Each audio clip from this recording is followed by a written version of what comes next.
Welcome to my channel, Sunshine Shoulders. I'm Calvin. Thank you so much for stopping by again today. You know, our bus driver fell asleep at the wheel yesterday, man. It was some terrifying moments. You know, I wanted to make a video to let everybody know we're okay. We suffered, some bumps and bruises. There was one lady that was taken away in the ambulance, but it could be a lot worse. And I just want to kind of talk about that a little bit. I think the strangest thing about all this was after the crash, when I was saying, hey, because they wasn't even letting anybody off the bus. I was like, hey, I smell gas. Can we get off the bus? And they let everybody off the bus. And then after that, no one asked, were we okay?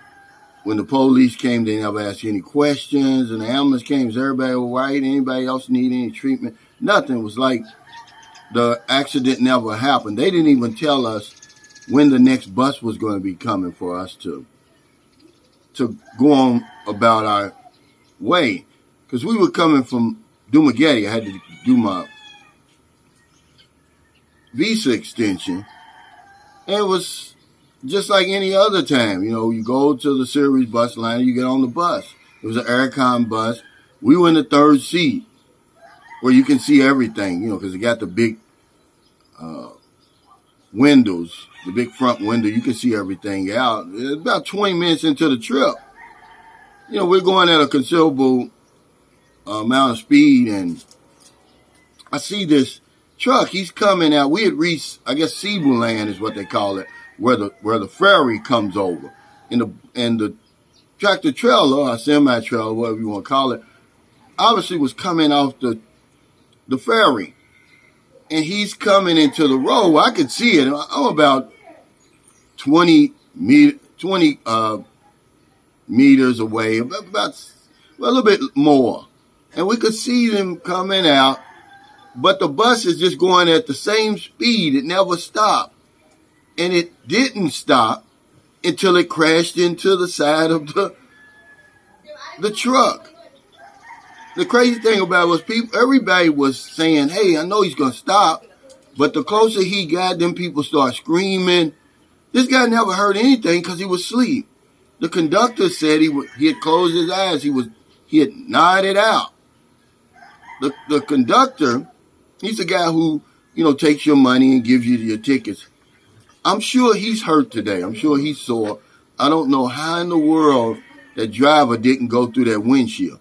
Because most of the time, these guys, they don't wear the seatbelt. They just have it laying over them so the police or whoever's looking from the outside, it appears that they've got the seatbelt on. But he crashes into the side. And what scared me was, it's the design of this bus. There's only one exit. You got these two windows way in the back. You could never get out.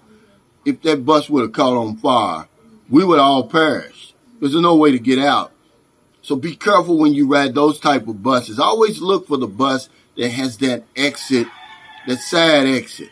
I don't care if it's Aircon or non-Aircon. That's the bus you want to ride. They've got some buses over here. There's no side entrance. It's only the front. All the windows are basically sealed. It's an Aircon bus. You can't get out of it. It's basically a death trap. But I'm just watching this. It's like in slow motion because I banged my knee up against the bar because the seats, there's two seats and there's a bar in between the seats. I'm bracing for impact because I see it all happening. If I would have had my camera and been able to take this video, man, it would have been viral. But you don't know how the impact is going to affect everybody. I didn't know. Luckily, we were on a bus. Because remember, I did a video about the bus being the safest and best way to travel in the Philippines, from city to city. Obviously is what I'm talking about. Had we been in a car, had we been in a van, I wouldn't be standing here today. But we were in a bus. It took that impact, man. Some people did get hurt. But it's not like in America where you wouldn't have left that scene. That was a crime scene, basically. everybody would have been questioned. Probably everybody would have been lawyered up. That would have been an easy lawsuit. But over here, it's not. It's like you're lucky you got away with your life. That's your lawsuit right there. And, you know, I'm truly grateful, man, because it all happened right in front of me. I could see it all happening. I just knew this guy was going to stop, but he never stopped because he went to sleep. Normally, I catch that early bus. See, that's another thing. My whole perspective on driving over here is changed. I'm going to get my license. Will I drive? Not in the cities, but in the event we need to go a long distance, I may even eventually just buy one of those little cars like John did. Because I've gotten to the point where I no longer trust my life into the hands of these drivers. You don't know how long they've been on the road. You don't know how much sleep they got. You don't know if they're drinking or not, which happens a lot. When the guys, one of my subscribers saw I had the accident, he said, hey, man, up here where I'm staying, there was a jeepney that crashed the other day. Several people were killed, not hurt. He said the driver was drunk. I no longer feel comfortable putting my life into the hands of these drivers, man. So I'm going to get my license. My whole attitude about driving changed, man, because I saw my life flash in front of my eyes. It's a good thing that this semi truck had the bar, you know, the cage. It wasn't a full cage, but it was enough blocking that gas tank because we hit the gas tank. That would have blown up. We all would have perished. There's no way of getting off that bus. We wouldn't have been able, we'd have been trapped inside of there. Been just like that accident. I don't know if y'all remember the Carrollton, Kentucky bus crash. Look it up. It was a church. They were coming back from Kings Island, and the guy got on the expressway the wrong way. Well, he came right towards them, and the bus driver tried to veer to avoid him, and he hit the gas tank, and it blew up, and I think something like 28 children, mostly children, died. But that was one of the reasons, if not the reason, why the federal government and then basically worldwide people start putting that cage around those gas tanks because we're fortunate. We're very, very fortunate that we came out of this with only some scrapes and some cuts because it could have been a whole lot worse. This guy never put on his brakes. And when it was all over, he's walking around like nothing ever happened. See, that was the strangest thing about the whole accident. No one asked, are you okay? Did you get hurt?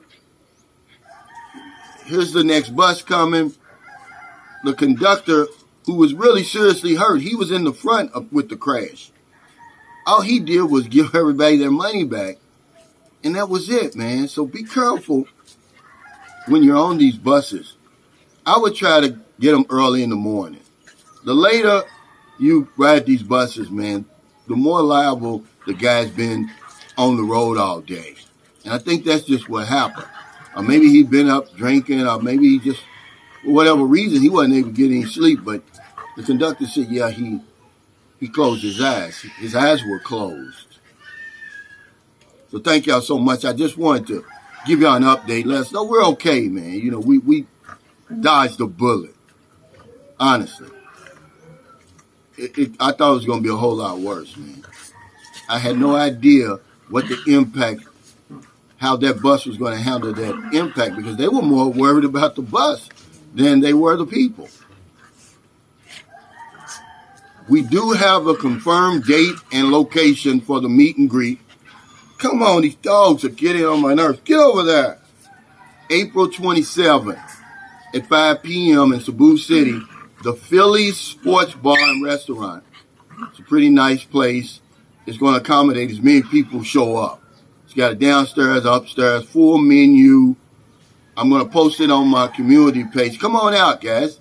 You want to meet some good people? Not to meet me. I'm going to be there.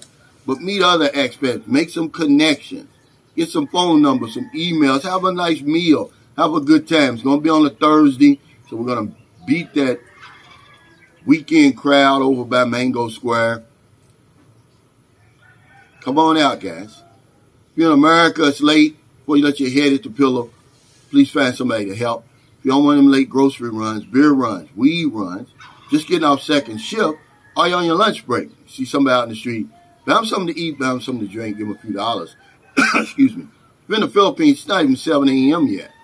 On a beautiful Wednesday morning, I've got a subscriber in the guest house, but he's transferring over to the Mahawani today. He wants to stay over there, man. I don't blame him.